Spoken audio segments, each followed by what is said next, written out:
Hi, Tanya. I see you online. Can you hear us from in the room? Yeah, I hear you. Do you hear me? Yes, thank you. Great, thank you.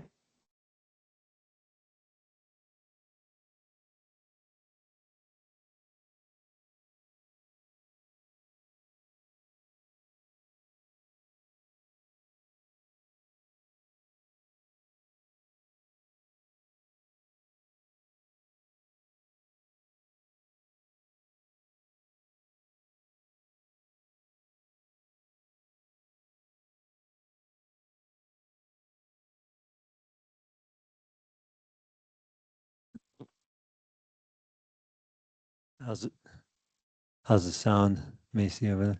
Good. They can hear us online. Great. We'll go ahead and get started. Thanks everyone for your patience. As we had an executive session earlier, and with that, we'll go ahead and call to order the Tuesday, November 18th, 2025 meeting. We should take roll, please, Macy.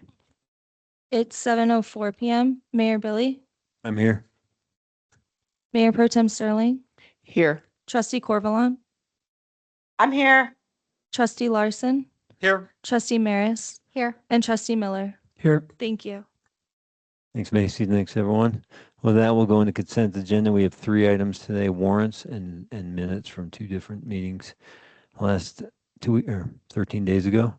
Any questions or comments on the consent agenda? Move to approve the consent agenda. Second. Macy? Mayor Pro Tem Sterling, Yes. Trustee Larson, Yes. Trustee Maris, Yes. Mayor Billy, Yes. Trustee Corvalon, Yes. and Trustee Miller. Yes. Thank you.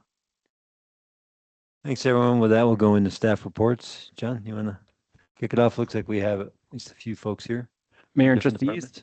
you have my staff report and then the staff reports of several staff members, some of whom are with you tonight. If you have any questions for us, we're happy to answer.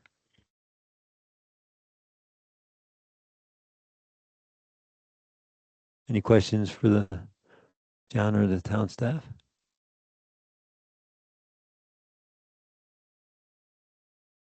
No questions, but just since you're here, Josh, it's cool to see everyone, like the folks in your team getting their certifications and advancing. It's cool. Yeah. Yeah, love it. Congratulations, belated on your wedding.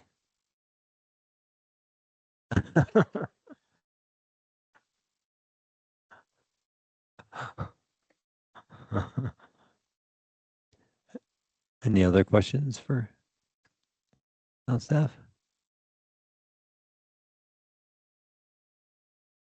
All right.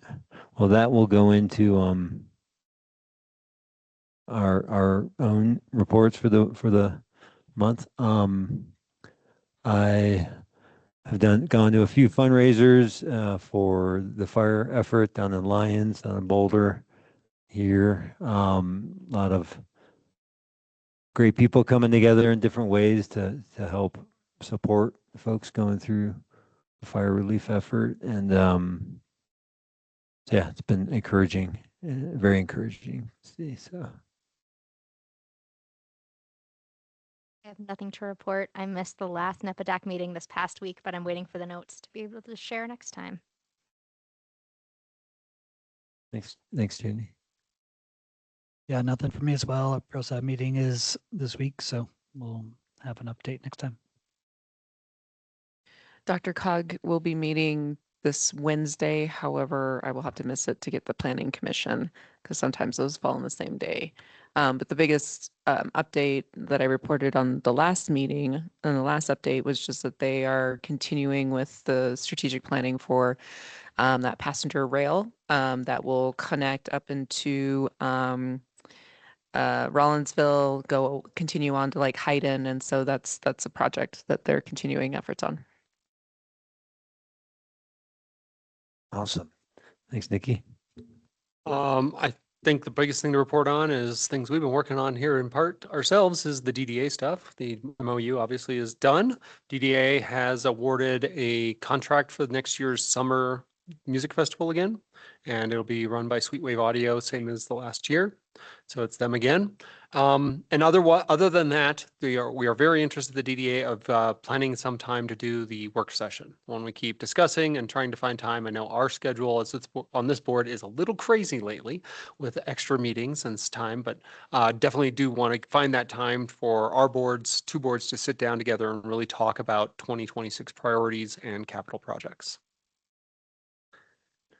And I've been talking, yep, Jonathan, I see your hand up already. I was going to note, I was emailed by the DDA today and they asked, they have their next work session in December is not a very heavy agenda. It's a Wednesday night meeting. And so that would be different for the board. So if you guys wanted to think about that, we could definitely schedule that, or we could schedule another date as well. And that's Wednesday, the, day is that? 10th. 10th. Do we have a light agenda at all where they could come to our meeting? That'd be what we talked about initially. That's what we had talked about and tried to do, but our executive session schedule is getting hard to do work sessions, but. Yeah. Yeah. Yeah, next couple, okay. Tanya? Anything to report? No, we did not meet with the zoning. And then about the December 10th, I'm not sure about that. Okay, thanks. Yeah, I'm actually going to be out of town for work, so I'm not certain either. So, but I will try if I'm available, for sure. If that's what we decide on, I guess. Great. Well, thank you, everyone. With that, we'll go into our first informational of two informational items. The first one is update on the Eldora acquisition process. John and Jennifer. Well, mayor and trustees, as you know, at our last meeting, we gave you an overview of the diligence process we've been undergoing for the acquisition of Eldora Ski Area. And we were anticipating at that time that the asset purchase agreement and transition services agreement would be ready for review at this meeting and potential adoption. We've been working with our teams and they are not quite there yet to where they need to be for your consideration. We want to make sure that those materials are correct and accurate for you and reflect the acquisition as anticipated. And so what we'd like to do is have them come forward to you at a later date. When I wrote this staff report, I was thinking that is December 2nd, and that is kind of what we're working towards, but it may potentially, I think their key priority here is getting them correct. So it could be the 18th as well, but that is what this aim is about. And if you have questions, I am more than happy to answer. Any questions for John or Jennifer on this aim?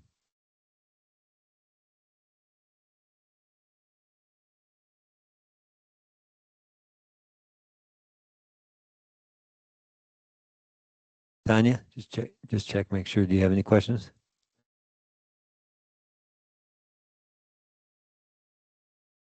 Sorry about that. I just keep it muted so there's no feedback. That's, I can never find it quick enough.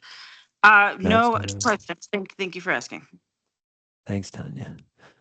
Okay, well, with that, we'll move. Actually, there's no nods, any guidance needed here? No, we're good for now. We will bring this forward as soon as we're able to. Okay, great. Thanks.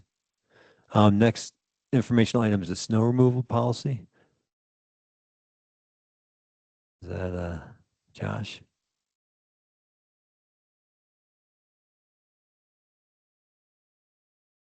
What? Thanks. Yeah. If you got to hear yourself echo in the room, then they can hear you. Yeah, I just What time updated it, wanted to make sure everybody approved of it before we posted it on the new website and made it available at Town Hall.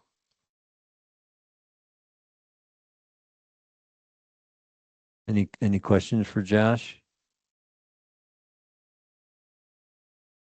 Just because I am not familiar with what the previous one said, could you articulate like what the main updates were for everyone?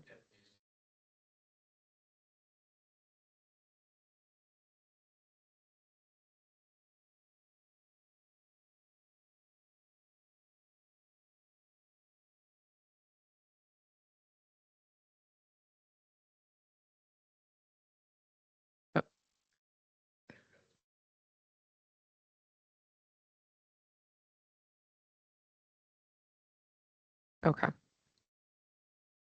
We have a new website that just launched a few days ago.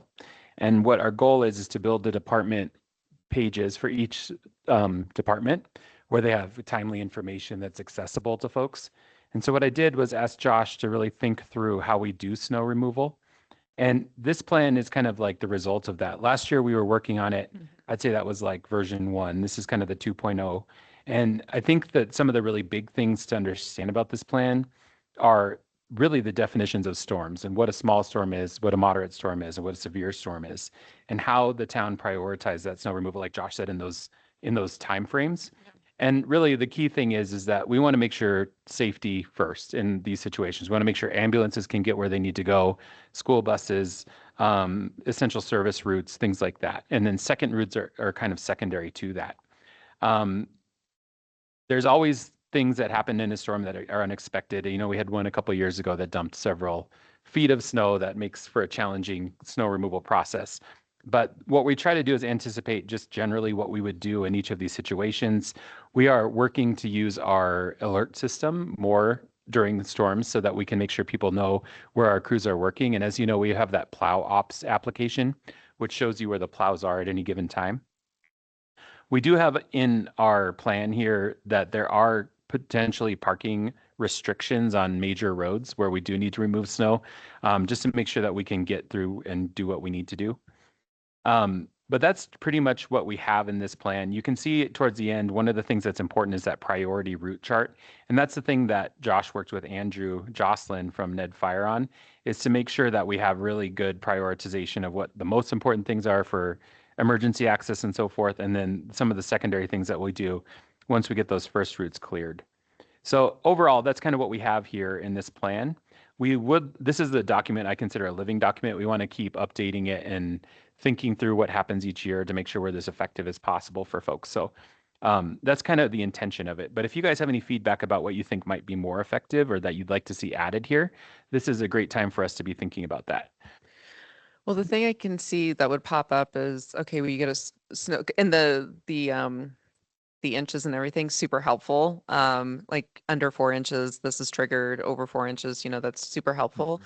How is this going to get communicated to citizens? Because I can anticipate that every time there's a snowstorm, it might be helpful to give us as a reminder so that folks kind of just know, have expectations set.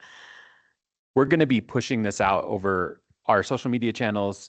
We can put it out over Everbridge as well, which goes out to a lot of people. And then it's currently on our website, the 1.0 version, and this will replace that document. So if you go, on our website, there's several buttons on the front page.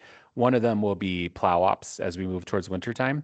And that will have the link to this information so that people can see where it is. And this is what we did last year, is we put this on our main page, and then that was what we were communicating out to people on our channels. But that would be the next step over the next several weeks to make sure everybody's got a good understanding of this. I would think, because folks could go to the webpage. Are they really going to? They may pay attention to our social media channels, but like Everbridge would be a cool avenue to make people aware. And I think getting that plow ops information out there, the fact we have that interactive page that kind of shows where they are, where they've been recently, I think that'll be pushing that hard in our first couple of big storms. We'll get it to take off.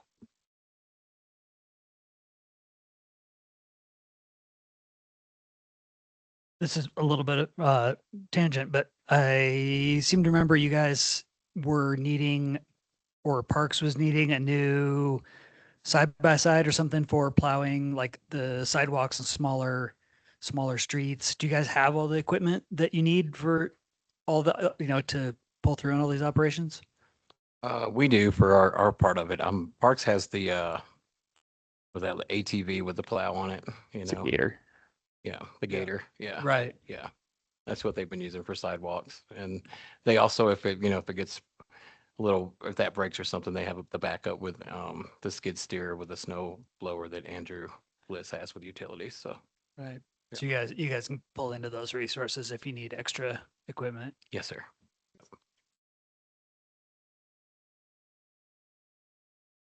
Wait, sorry, did you say the plow ops is already on the website? It's on the website on the old one. I don't know if it's on Oh. the new one yet. It's not. Yeah, okay. I can't. But find it will be as we kind of update this piece here. Okay. Yeah, and the old website is still popping up in the search. That will be, right now what's happening is Britt is working on getting all the information to make sure it's all timely and updated. Sure. And I believe the old website will be, I don't know exactly when she's doing it, but it's in the next week or so. Okay. Cool. More questions for Josh, John?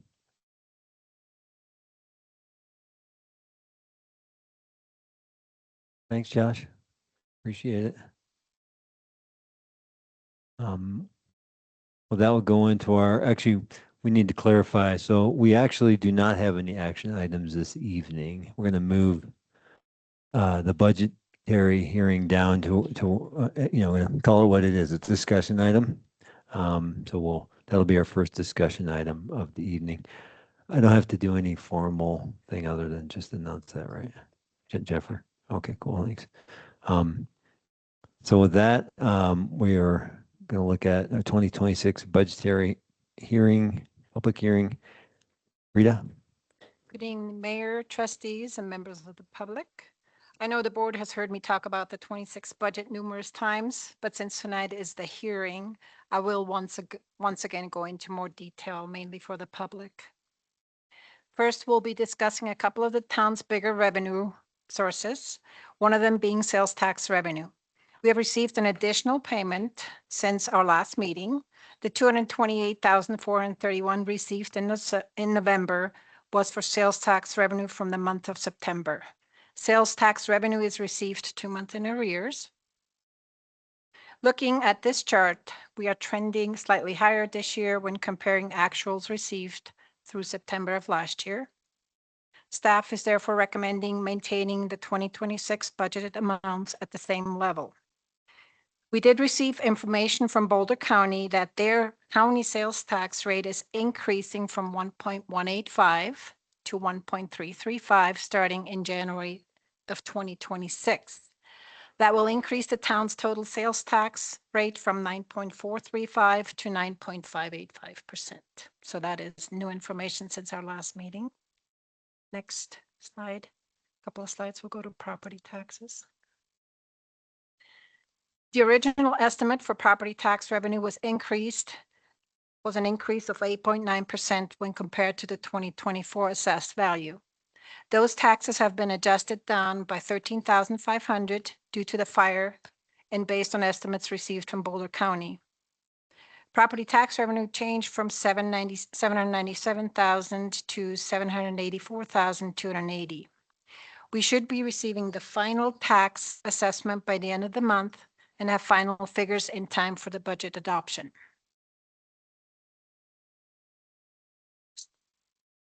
The town has two different types of funds, the government funds and proprietary funds.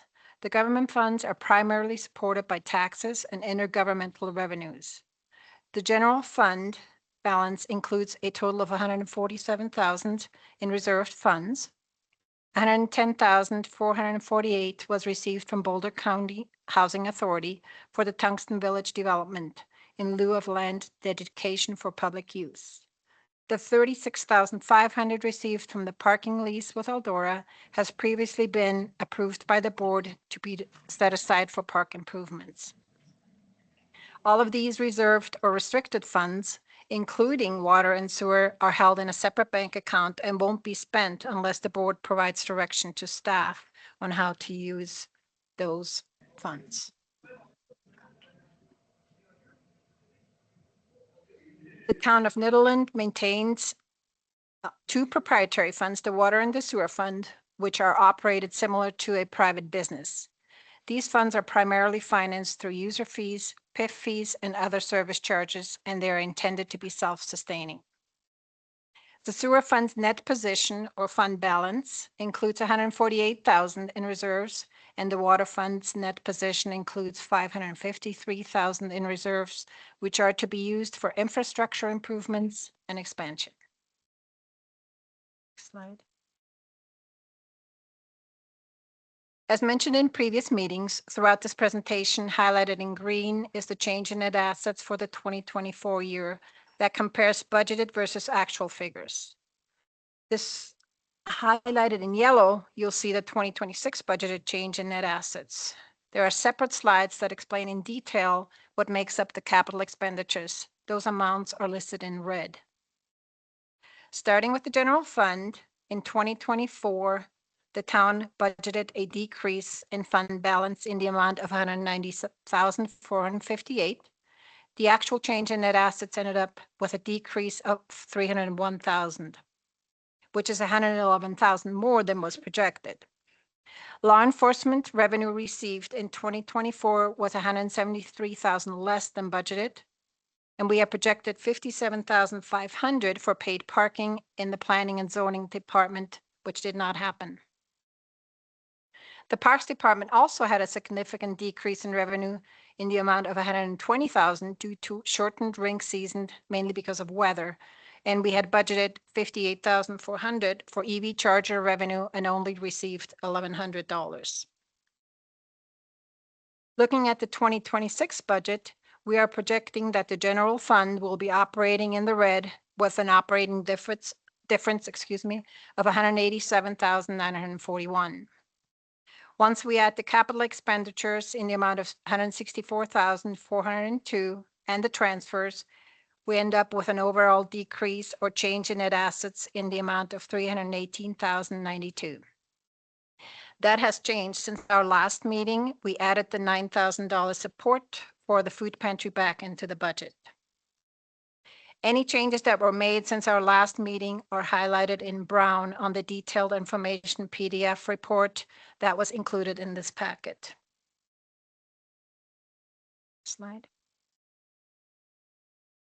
The community center is in a great financial position. Looking at 2024, we had budgeted an increase of 96,369. The actual change in net assets ended up with an increase of 174,351.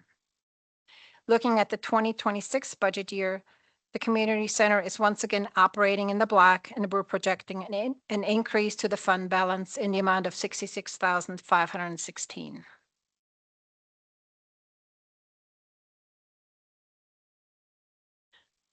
The sewer fund has a very healthy fund balance. In 2024, we had projected a loss of 76,451, and the actual change in net assets was a loss of 44,160, which is 32,000 better than projected. Looking at the 2026 operating budget, the sewer fund is operating in the black. Revenue minus expenditures equals 118,618. When adding other sources of cash in the amount of 424,235 and other expenditures, which includes debt service and capital improvements, we are projecting an increase to the fund balance in the amount of $225,094.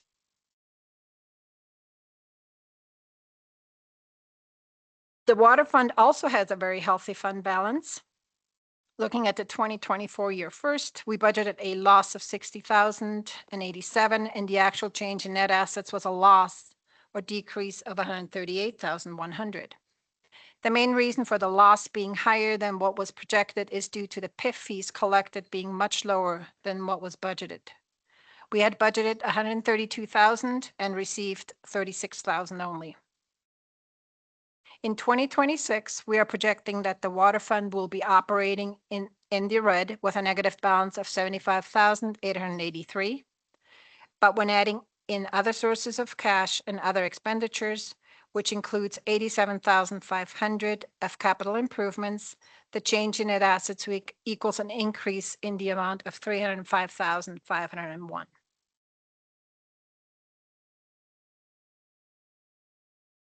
The streets fund was created to maintain and improve Nederland street infrastructure. 0.25% of the 4.25% sales tax is allocated to the street fund. In 2024, we had budgeted a decrease in fund balance in the amount of 108,823, and the actual change in the fund balance was a decrease in the amount of 40,913. Resulting in an overall increase of 67,910 when compared to what was budgeted. For 2026, we are currently budgeting to spend 217,201, which will decrease the fund balance by 75,201, leaving a fund ending balance in the amount of 3,177. Since the street fund is primarily funded by sales tax, though, it is important to keep an eye on expenditures in 2026, especially if sales tax revenue were to be less than budgeted due to the fire. That is to make sure that we do not end up with a negative fund ending balance. Please note that we budgeted a transfer again to the general fund in the amount of $57,201. And that is to offset half of the loan for equipment purchases made back in 2023.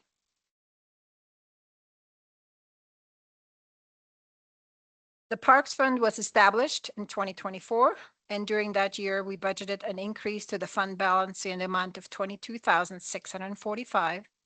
The actual change to the fund balance was an increase of $35,787.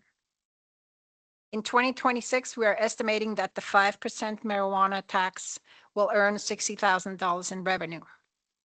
The projected increase of $10,000 is based on actual amounts collected in 2024, which was $61,945, and we have already collected $74,000 as of October's financials, which is well above the year-to-date projected revenue for 2025.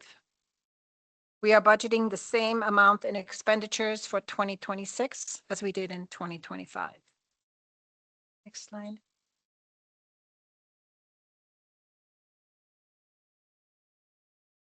The Conservation Trust Fund is very regulated on how we can spend the funds. These funds come from lottery proceeds that are allocated to local governments and must be used for parks and trails improvements and maintenance.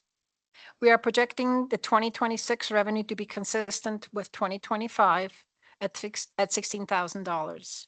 Actual amounts are dependent on lottery distributions. Expenditures were increased to $32,000 in 2026, since there is no plan to spend any of the 2025 budgeted amounts, leaving a fund ending balance of $27,413.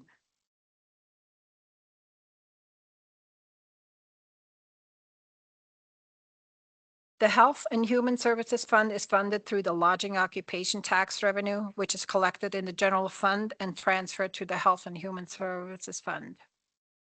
The board approves appropriations yearly. Currently, that split is at 49% and 51%, whereby 51% is allocated to the Health and Human Services Fund. At least 51%, but no more than 99% of the lodging occupation tax revenue can be deposited into the Health and Human Services Fund.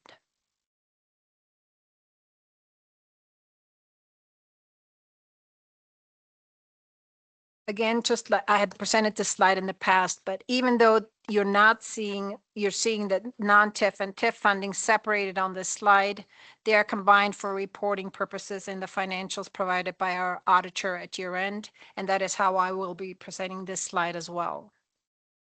Looking at the combined 2024 budgeted change in net assets, it shows a total decrease to the fund balance in the amount of $692,000. That includes the decrease of $175,272 and the decrease of $516,975.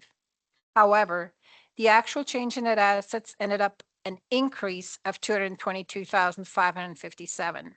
That includes the decrease of $210,137, an increase of $432,694. Looking at the 2026 budget year, the NDDA is budgeting an overall decrease to the fund balance in the amount of $53,300. That includes the negative $19,800 under non-TIF funding and the $33,500 under TIF funding. In 2026, the DDA is projecting to spend $423,500 on various TIF projects. That amount decreased by $30,000 since our last meeting. The beautification project was decreased from $105,000 to $75,000. There's a separate slide later in this presentation that lists all their projects. One thing to note is that the NDDA has only spent $138,000 still out of their $912,000 budgeted in CIP projects in 2025. I think that's it for me. Any questions? You've heard it many times, so.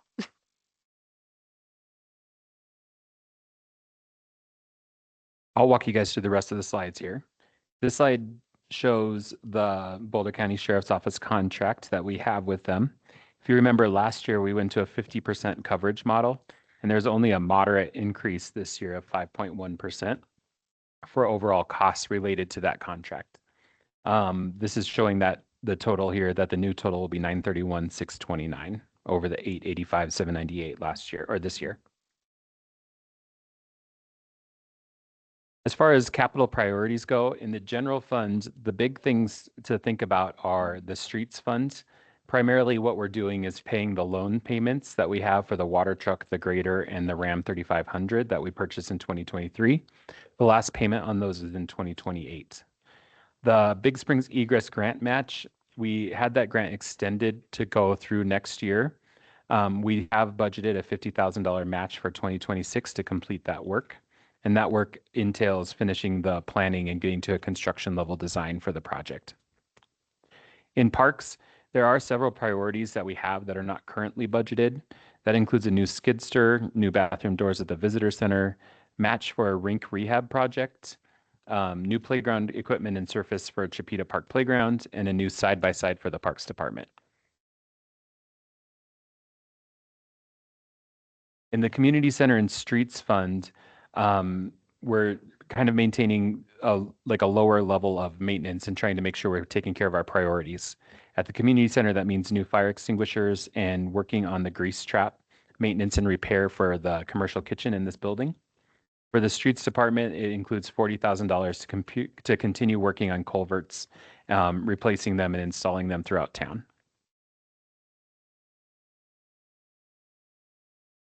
In the water and wastewater funds, the most important thing we're going to be doing next year is starting our process of SCADA upgrades.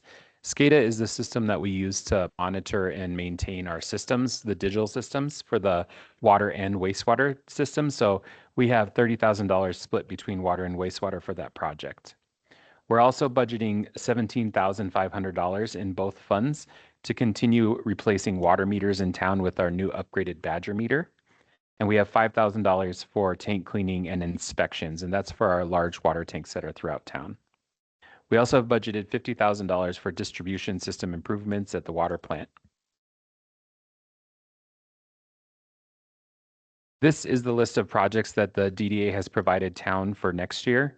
The $75,000 beautification includes employees for downtown for the summertime. They have $61,000 to match the Safer Main Streets grant. $60,000 for the summer concert series, $50,000 for the public art master plan and projects, $40,000 that goes to Ned Fire Protection District in the form of an IGA, and that is for services provided by Ned Fire. $37,500 for event support, $37,500 for salary, and $7,500 for taxes, for payroll taxes associated, $30,000 for administration of the TIF, $20,000 for traffic and safety support, and $5,000 for the new website. Their new website is actually hosted on the town website, and that will help us pay for our costs for our website as we move forward. This last slide just kind of details the work we've done to get here. If you remember, we started back on September 16th, 2025 with our budget kickoff. On September 30th, we started talking in work session about the water, wastewater rates and the capital plan. On October 21st, we presented that budget detail presentation to you in our last forum where we had discussion on the items and cutting the budget and making sure it was aligned for this meeting. On for the last meeting, on November 5th, we presented this budget presentation to you, and today is our budget hearing. The last step in the process is to adopt the budget. That's anticipated to be considered on December 2nd. And then the important date here is December 15th. That is the state statute defined date when we must have our budget. We must have our budget adopted by. I think we're in pretty good shape to meet that deadline. This is our presentation that we have for you on the budget. We're happy to answer questions, or if you have further direction for us, we're happy to take it. Thanks, John. Any questions for Rita and John?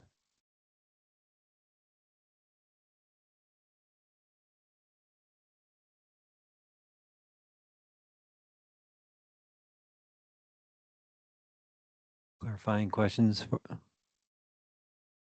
we go to public comment?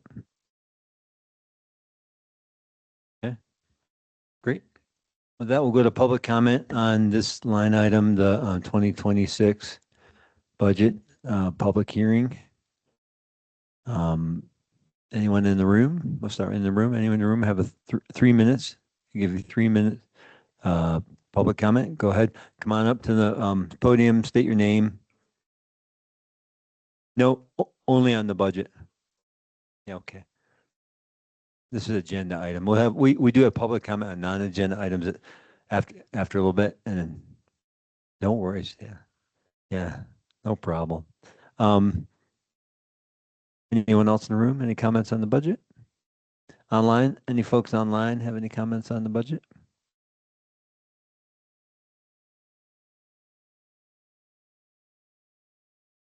Hearing none, we'll bring it back. We'll bring it back to the board.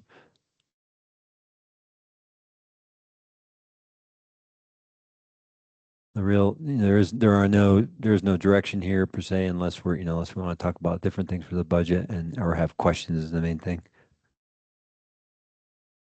Anything for the Rita and John? Tanya, anything? You're frozen. Yeah, you were pixelating earlier, so I don't know if your connection's changed. Do I have any questions about the budget? No. I Yeah. don't. Okay, great. Thank you. Am I frozen on your end? You're good now. You freed up. Yeah, I did switch to the computer. Maybe that's it. Great. I know we've said this before many times, but thank you guys so much for all the work on this. Yeah. Really great. Thank you, guys. This is one of the more complex things that we do as a town. And I think we had a pretty good process this time, and you guys gave us really good and timely direction. So thank you for that. Yeah, I mean, I don't think there's a lot of comments because we've seen this a lot now. It's been many, many figured. weeks. Yeah. You know, inside out, right? Yeah, we're waiting for the quiz, Rita. So Yeah, I'm sorry. no, that's okay. But that's just where I'm at. It's just we've seen this over and over again over the weeks and feeling pretty comfortable. Yeah, and like I said, it was mainly for the public, so. Yep. Well, thank you. Appreciate it. Thanks for being here and all the work that went into it. And with that, we will go to our second discussion item of the evening. We are discussing trustee vacancy. So I think John and Jennifer. We did one note. We did not discuss with you the fee schedule. It's the same as the version you saw last time. And we just want to make sure that you guys are comfortable with it. Okay. Well, on the second discussion item, Trustee Aaron Tai has submitted his resignation from the Board of Trustees. And so first and foremost, I think we all want to express our gratitude for his service and dedication to this community, both in his time with the Nederland Police Department, as time as a trustee, and just his time as a citizen of this town. He's given a lot to this place, and he's volunteered a lot, and his contributions will be missed. And I think he'll still be here, so that's great, but I think we'll all miss him on the board. But it does raise a question that needs to be discussed by the Board of Trustees. Under Colorado state statute, when a trustee leaves office before the term is over, you guys have two choices. You can appoint somebody to fill the open seat. And in general, what would happen is they would serve until the next regular election, which is for us on April 7th, 2026, when a new trustee is elected and sworn in. They could run for that seat at that time if they'd like to, but they also could choose not to. You could also order a special election to fill that vacancy until the next regular election.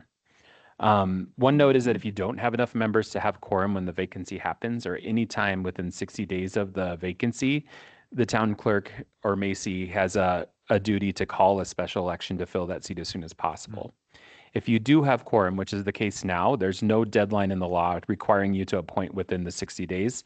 However, that seat would just remain vacant until an appointment is made or it's filled at the next election. One thing to note is that special elections require certain timelines. One is that they need 60 days to allow for public notice, ballot preparation, and coordination with Boulder County. Colorado Municipal, oh, sorry. Oh, Colorado Municipal Election Code also says that you cannot hold a special election within 90 days before a regular election. Because our next regular election is April 7th, that means that we would need to hold our next special election on January 7th. And that means that we don't really have enough time to meet that time frame. Because of this, I think the option is either to fill the vacancy through an appointment, or you could wait until the next election in April. If you guys decide to fill the election through appointment or through the vacancy through an appointment, we have prepared a process for you in the staff report, and it's generally the same as you would for any vacancy on any board. Tomorrow, we would release applications. On December 10th would be the due date for those applications, which is a 21-day window that we typically use. On the Tuesday, December 16th, the BOT could interview all applicants during the regular scheduled meeting, and you could appoint at that meeting if you desired to. That appointment would last, if you do appoint, again, just till that April election. In terms of financial considerations, there won't be a special election here, so there's no real cost to this. And really the only question is, how would you guys like to consider filling the vacancy, if at all? That's the staff report. If you have questions for me or for Jennifer Madsen or for Macy in this case, we're here and ready to answer. Thanks, John. Clarifying questions for John or Macy?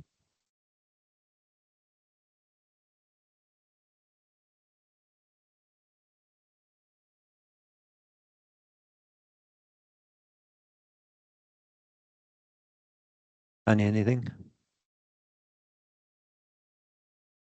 No, I don't have questions. I have an opinion. Okay, that's all right. That's good. That's good. We'll definitely look forward to hearing that. With that, if there are no clarifying questions, we'll go to public comment. We'll start in the room. Public comment. We're talking about filling the vacancy of a board member who had to resign. Any comments in the room? If not, folks online, any comments on filling the vacancy on the BOT?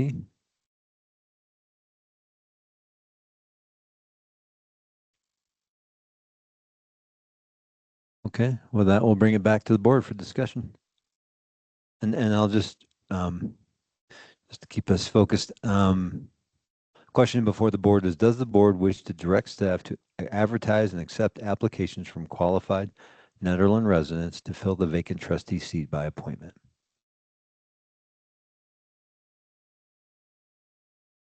Folks, commence discussion. This is Tanya.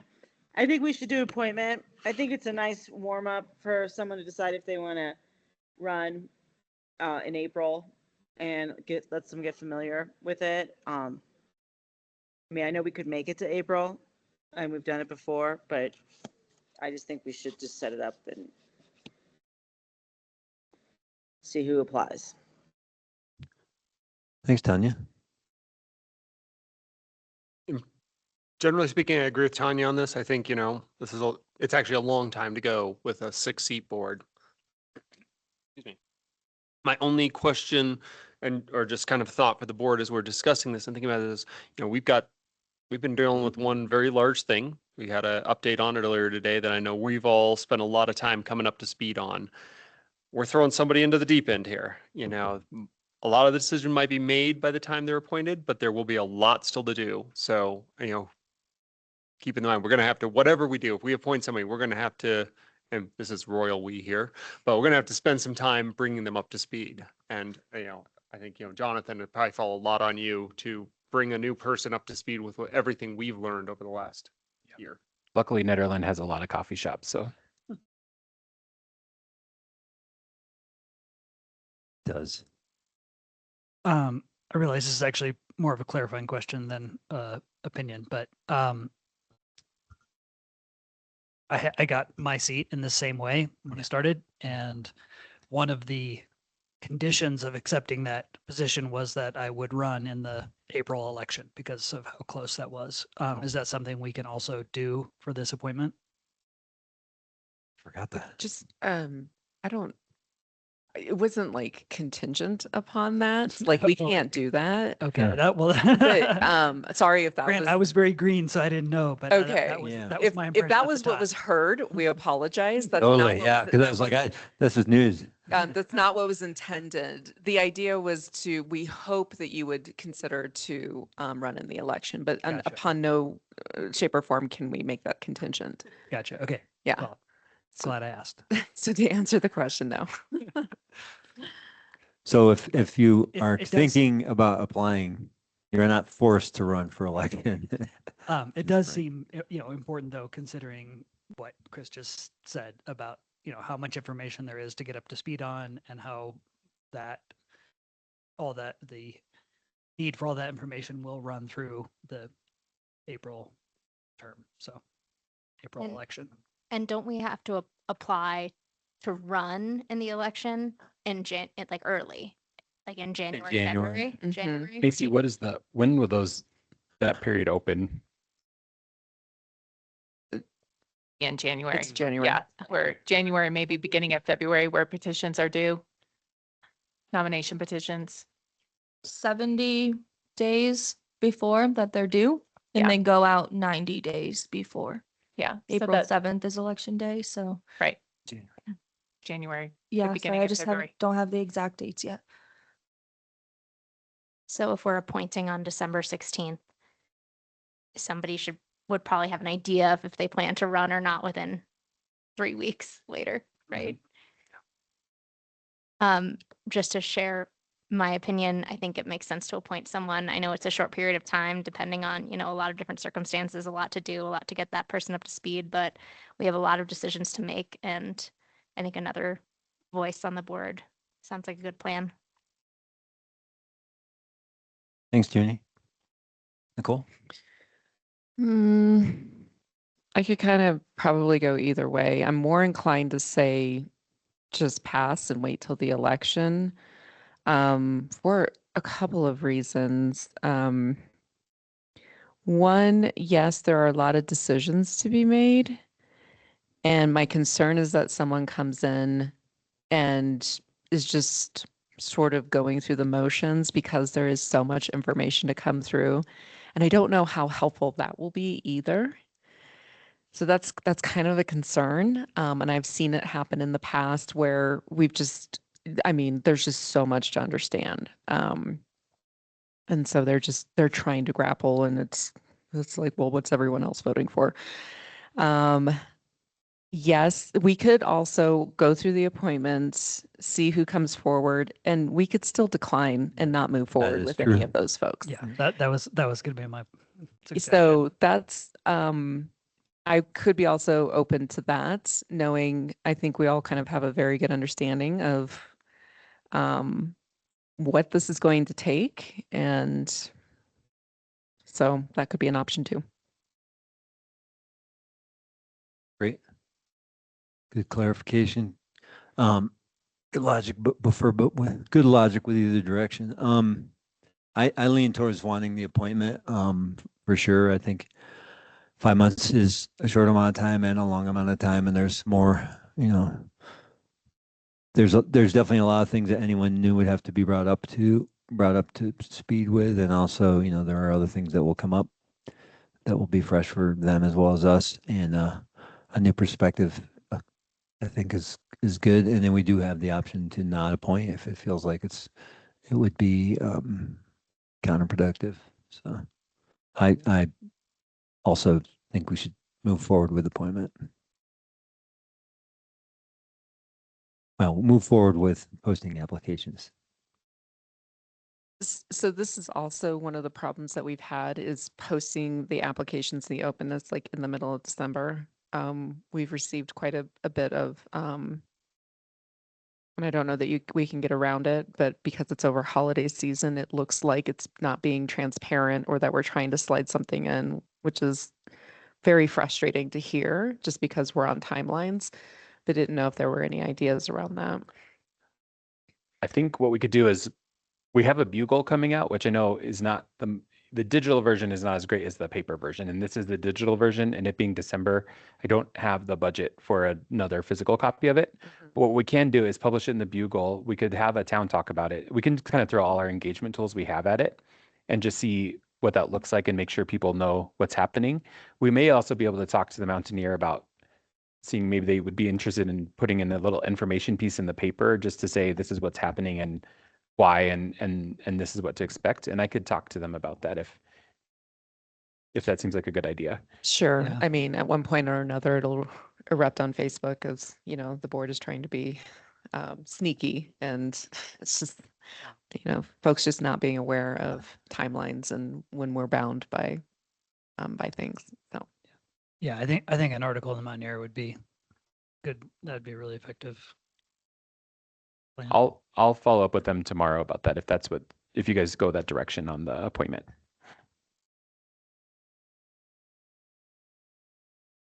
Are we bound to the 21-day application period? mhm. Could we extend that just because it's holidays? Because I'm thinking like between now and December 10th is not actually a lot of days when people aren't potentially on holiday. So be willing to give that some more time if we can. But then wouldn't we have to push back the interviews and stuff? Then Yeah. we're looking at holidays again. Ugh, And then we're interviewing in January Yeah. when the Right. petition, yeah. right. No, that's a good point. I think it is what it is. You know, we didn't plan for this. Right.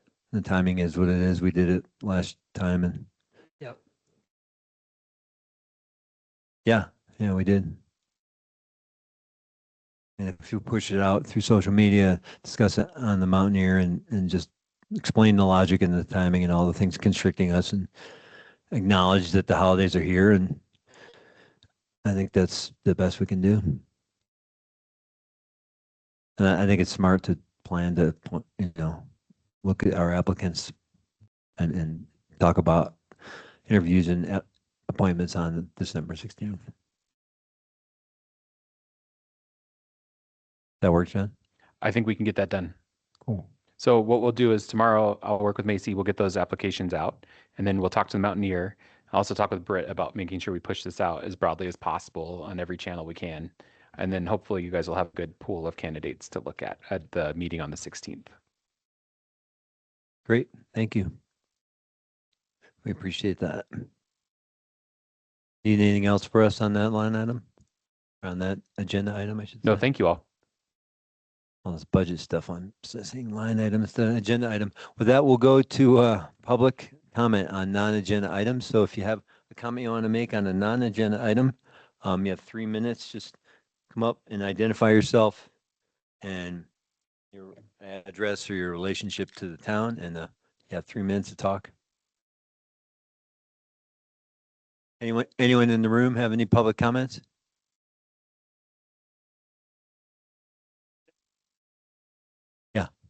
Yeah. No. Nelly, yeah, this is sorry. I was just about to say, Nelly, I think you are here for this.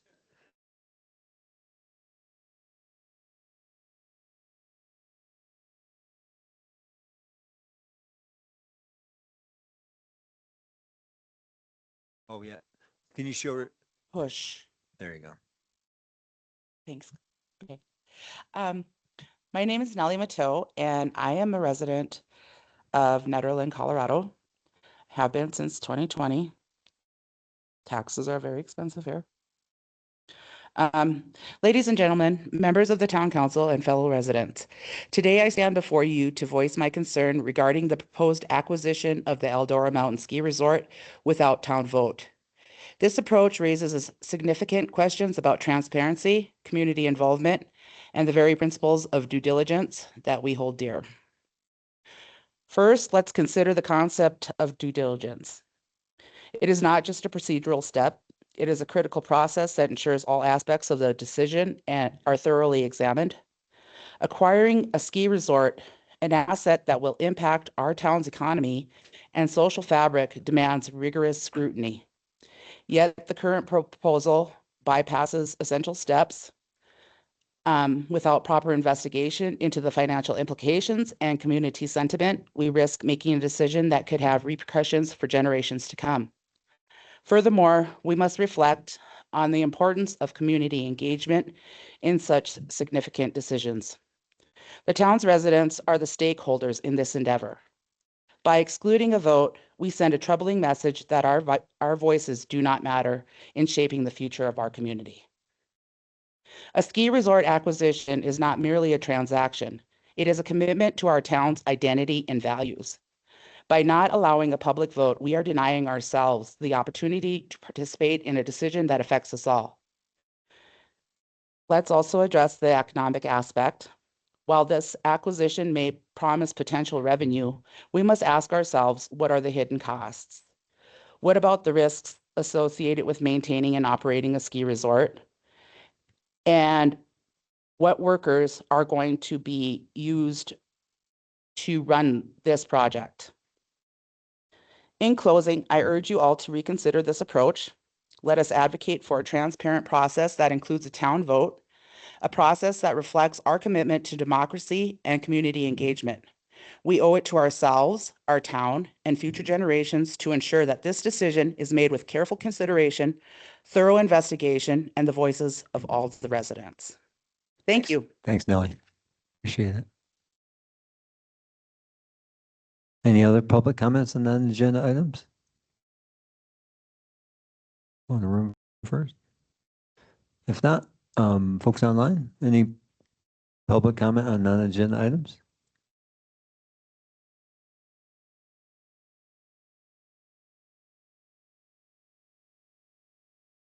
Hearing none. I will go to other business. Any other business?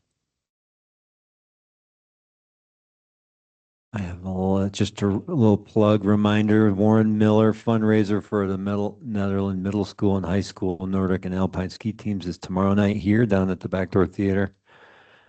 Chili and food, and some of the students and athletes will be selling raffle tickets, and we're working on gifts from folks around the larger and greater community. And it's always a lot of fun and get you riled up for skiing. Good way to get psyched for skiing for sure. And, yes. We get to be in a planning commission meeting.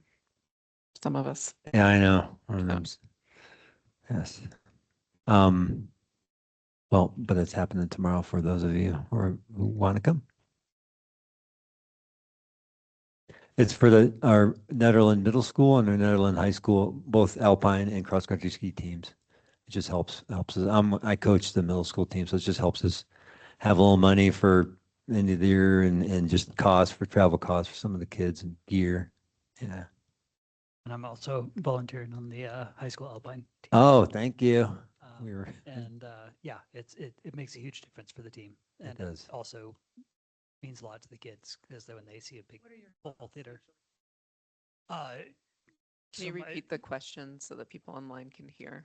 The question was, what are your costs? Yeah, so I don't know about for the Nordic team, but for the Alpine team, we cover entry fees to the races. We have a lot of volunteer coaches who don't, are just putting their time in. And then we have costs with Eldora. So we pay Eldora for use of the hill, and I'm sure there's a lot more. This is my first year. So. Travel costs, because Yeah. they have to pay into the bus district, because, so we have to pay for the transportation. Even though we're a school, we have to allot our funds into the, Right. the bus barn, basically. So they basically this is an extra service, so they need to be paid for it. Yeah, And, yeah, the kids take a school bus. Oh, it varies. I don't know. I heard About 20 on the high school alpine 10 team. to 20. Yeah. in the middle school, I heard it's a little out of control. Like 80 are have shown interest. We'll see. Wow. And then the Nordic teams vary. Some are competitive. Middle school's not. So our costs are much lower, but just equipment, upkeep. And so it's just basically things. And also making it accessible for kids who couldn't do it otherwise. Yeah. So we cool. Well, thanks. I can talk with you after. I'll go ahead and shut this meeting down and then we can talk real quick about that. Yeah. Any other business? To adjourn. Second. Macy? Mayor Billy, Yes. Trustee Miller, Yes, please. Trustee Corvalon, Oh, Tanya? Yes. Thank you. Mayor Pro Tem Sterling, Yes. Trustee Maris, Yes. and Trustee Larson. Yes. Thank you. The meeting is adjourned at 8:03 PM. Thank y'all. Appreciate it. Bye-bye.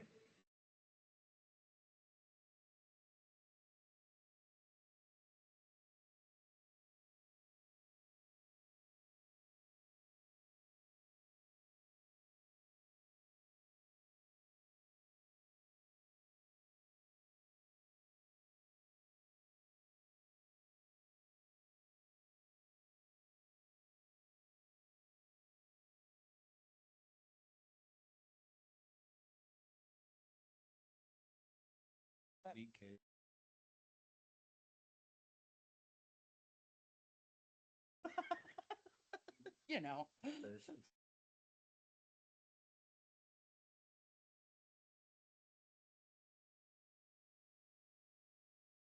I like it.